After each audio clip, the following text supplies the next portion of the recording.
আসসালামু আলাইকুম, কেমন আছেন সবাই? আশা করছি ভালো আছেন। সূরা বাকারার ১৫৬ নং আয়াতের অর্থ পড়ব, তেলাওয়াত করব না, সময় যেহেতু কম। বিসমিল্লাহির রহমানির রহিম। যারা তাদেরকে যখন বিপদ আক্রান্ত করে তখন বলে, নিশ্চয়ই আমরা আল্লাহর জন্য এবং নিশ্চয়ই আমরা তার দিকেই প্রত্যাবর্তনকারী।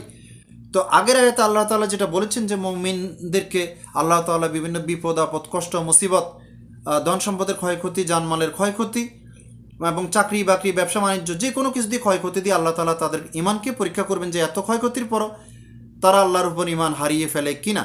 তো সেটাই বলছে এখানে যে তারা কি বলবে তাহলে। তারা বলবে, তাদেরকে যখন বিপদ আক্রান্ত করবে তখন বলবে, নিশ্চয়ই আমরা আল্লাহর জন্য এবং নিশ্চয়ই আমরা তাঁরই দিকে প্রত্যাবর্তনকারী।